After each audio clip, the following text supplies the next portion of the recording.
जहर कांड से बिगड़ा एल्विश का सिस्टम, पुलिस ले गई थाने तो निकली हेकड़ी। नमस्कार, कैपिटल टीवी में आपका स्वागत है और मैं आपके साथ प्रिया बिस्ट। रहना है तो सिस्टम के नीचे रहना होगा, ये line big boss OTT winner और यूट्यूबर एल्विश यादव का तकिया कलाम है। एल्विश यादव हो या एल्विश यादव के फैंस अक्सर सिस्टम शब्द का इस्तेमाल करते दिखते हैं। अब जब एल्विश यादव रेव पार्टी में सांपों के जहर सप्लाई करने के आरोप में 14 दिनों की न्यायिक हिरासत में है, तो उनको सिस्टम का असली मतलब समझ आ गया होगा। तो आज बात होगी एल्विश यादव की, बात होगी एल्विश की सिस्टम की। तो चलिए शुरू करते हैं।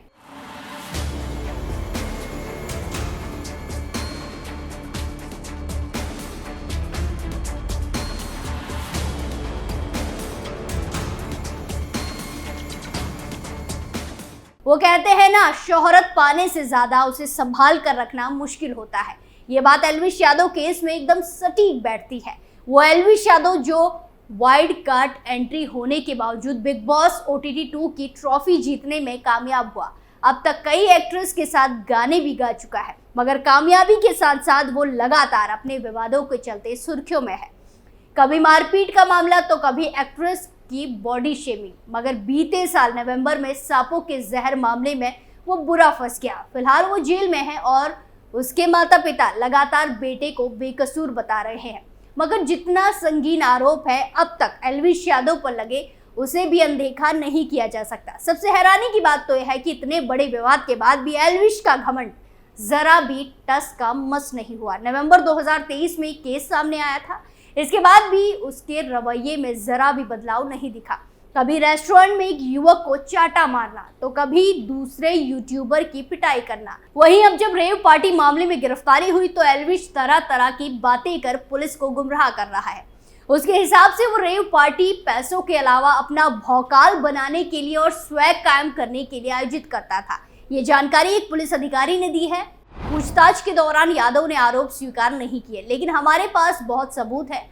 उसे ये दिखाना था कि उसके पास स्वैग या भौकाल है। वो अपने फैंस के बीच एक ऐसे व्यक्ति की इमेज बनाना चाहता था जो कानूनी एजेंसियां, लॉ इन्फोर्समेंट से डरता नहीं है और वो जो चाहे कर सकता है।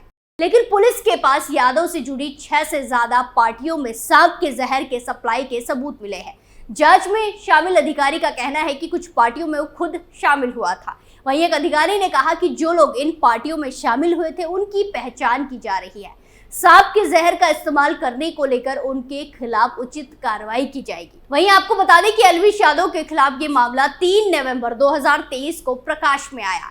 मामला भाजपा की सुल्तानपुर सांसद मेनका गांधी द्वारा संचालित एक गैर सरकारी संगठन पीपल फॉर एनिमल्स की सूचना के बाद सामने आया था।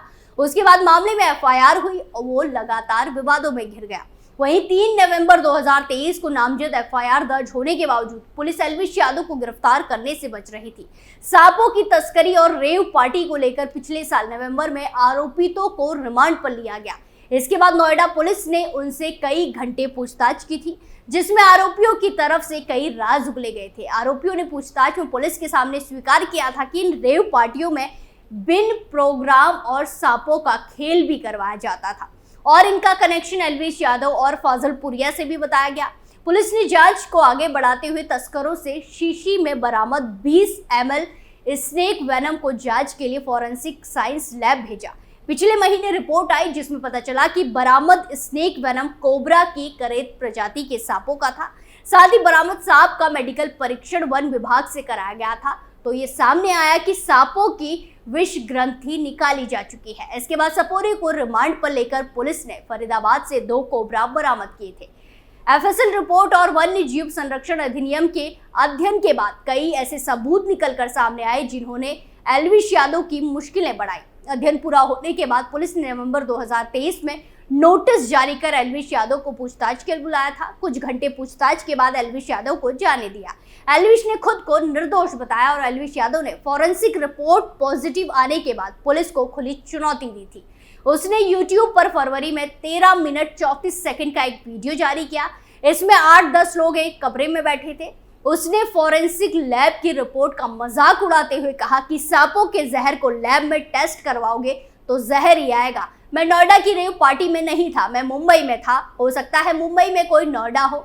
इसके बाद पुलिस को चुनौती देते हुए कहा कि सपेरों को रोड से पकड़ लिया। हालांकि अगले दिन ही एल्विश यादव ने यू टर्न लेते हुए यूपी पुलिस को अच्छा बताया था। वहीं अब सांपों के जहर सप्लाई करने और विष कारोबार करने के आरोप में एल्विश यादव के खिलाफ पुलिस ने एनडीपीएस एक्ट के तहत कई धाराएं बढ़ाई हैं। इनमें एनडीपीएस 8, 20, 27, 27A, 29, 30, 32 धाराएं शामिल हैं। इनके तहत अगर एल्विश यादव दोषी पाया जाता है तो 20 साल तक की सजा हो सकती है। उस पर जुर्माना भी लगाया जा सकता है। नोएडा पुलिस ने कसा शिकंजा, गुरुग्राम पुलिस कर रही तैयारी।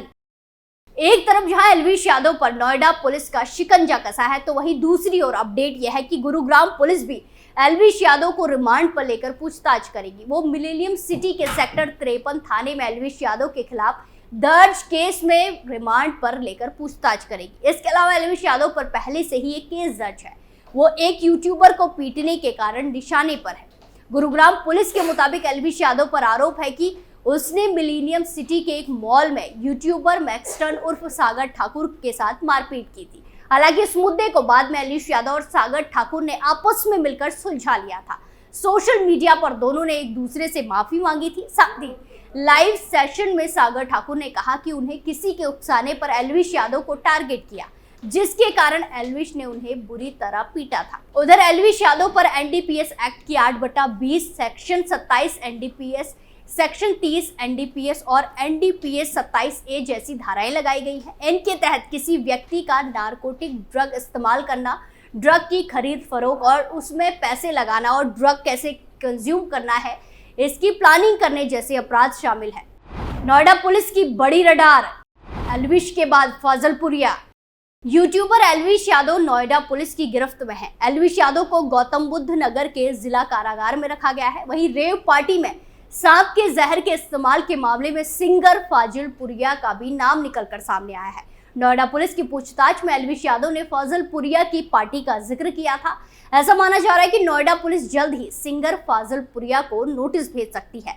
सिंगर फाजिलपुरिया से नोएडा पुलिस पूछताछ भी कर सकती है। पुलिस पूछताछ के दौरान एल्विश यादव ने कबूल किया है कि फाजिलपुरिया की पार्टी में उसने सांप वाला वीडियो बनाया था। प्रतिबंधित सांपों के साथ यूट्यूबर एल्विश और सिंगर फाजिलपुरिया के कई वीडियो सामने आए थे। पुलिस इन्हीं वीडियो के आधार पर जांच की कार्रवाई कर सकती है। वहीं आपको बता दें कि एल्विश की गिरफ्तारी के बाद नोएडा पुलिस कई एंगल में जांच कर रही है।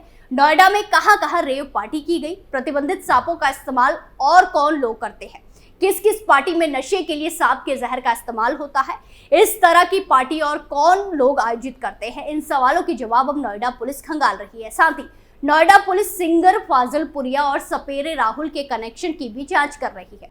कानून की उड़ाई धज्जियां, हवालात ने निकाली हेकड़ी। इसमें कोई दो राय नहीं है कि एल्विश यादव की पॉपुलैरिटी गजब की है। यूट्यूब पर उनके कई चैनल हैं, एक पर 15 मिलियन तो एक पर करीब 8 मिलियन फॉलोअर्स हैं। ठीक ऐसे ही इंस्टाग्राम पर भी 16 मिलियन फॉलोअर्स देखने को मिलते हैं। ऐसे में पुलिस के आगे उसका खुलासा कि रेव पार्टियां पैसों के अलावा अपना भौकाल बनाने के लिए और स्वैग कायम करने के लिए आयोजित की, ये कई सारे सवाल खड़े करता है एल्विश पर भी और उनके फैंस पर भी कि एल्विश यादव अपने फैंस को क्या सिखा रहा है। एल्विश यादव जो भौकाल के लिए कानून की धज्जियां उड़ा रहा है, अब उसके लिए ये कहना गलत नहीं होगा कि हवालात ने एल्विश यादव की हेकड़ी निकाल दी है। खैर, कौन गुनहगार है कौन बेकसूर, ये तो जांच के बाद सामने आएगा। जहां पुलिस हर एक एंगल से जांच कर रही है, ऐसे में देखना ये होगा कि इस जांच की आंच में कौन कौन फंसता है और एल्विश यादव के सिस्टम का क्या होता है। इस स्पेशल स्टोरी में आज के लिए इतना ही। फिर पेश होंगे नए मुद्दे के साथ। बाकी तमाम खबरों के लिए देखते रहिए कैपिटल टीवी उत्तर प्रदेश। नमस्कार।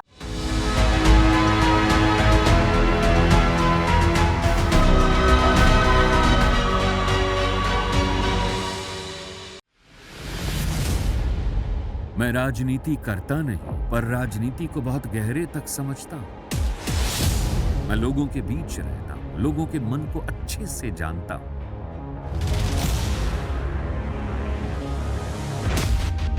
पब्लिक और पॉलिटिक्स की हर नब्ज को खूब पहचानता हूं।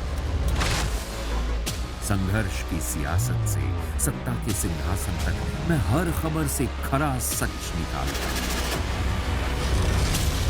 ना कोई दौड़, ना कोई race. Capital TV, Uttar Pradesh.